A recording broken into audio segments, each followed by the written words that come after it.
హైదరాబాద్ నుంచి యాదగిరిగుట్ట క్షేత్రానికి వెళ్లే భక్తులకు రద్దీ పరంగా త్వరలోనే ఊరట లభించే అవకాశాలున్నాయి.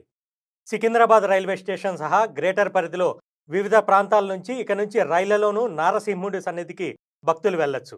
ఈ మేరకు 7 ఏళ్లుగా పెండింగ్లో ఉన్న గట్కేసర్ యాదగిరిగుట్ట ఎంఎంటీఎస్ రైలు మార్గం విస్తరణ పనుల్లో కీలక ముందడుగు పడనుంది. 33 కిలోమీటర్ల మేర రైలు మార్గం నిర్మాణానికి భూసేకరణ కోసం త్వరలోనే రైల్వే శాఖ నోటిఫికేషన్ జారీ చేయనుంది. ఇందుకు 60 ఎకరాలు అవసరమవుతాయని ప్రతిపాదనలు సైతం సిద్ధం చేసింది. అప్పట్లో యాదాద్రి ఆలయ పునర్నిర్మాణ పనులు మొదలవటం, నిర్మాణం పూర్తయ్యాక భక్తుల సంఖ్య భారీగా పెరుగుతుందనే అంచనాతో గట్కేసర్ దాకా ఉన్న ఎంఎంటీఎస్ రైలును రాయగిరి రైల్వే స్టేషన్ దాకా విస్తరించాలని అప్పటి బీఆర్ఎస్ సర్కార్ నిర్ణయించింది.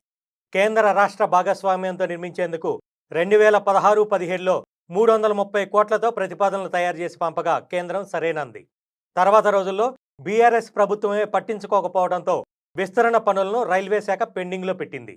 అయితే భక్తుల సౌకర్యార్థం గట్కేసర్ రాయగిరి వరకు ఎంఎంటీఎస్ సేవలను విస్తరించాలని స్థానిక ప్రజాప్రతినిధులంతా కేంద్ర ప్రభుత్వం దృష్టికి తీసుకెళ్లారు. కేంద్రం అనుకూలంగా స్పందించింది. రాష్ట్ర ప్రభుత్వం వాటా లేకుండానే ఎంఎంటీఎస్ సేవలను విస్తరించేందుకు 2023లో నిర్ణయం తీసుకుంది. ఈ క్రమంలో భూసేకరణ కోసం త్వరలోనే టెండర్లను పిలవాలని రైల్వే శాఖ నిర్ణయించింది. రైల్ వికాస్ నిగమ్ లిమిటెడ్ ద్వారా పనులు చేపట్టనున్నారు. అయితే అంచనా వ్యయం 330 కోట్ల నుంచి 412 కోట్లకు పెరగడం గమనార్హం.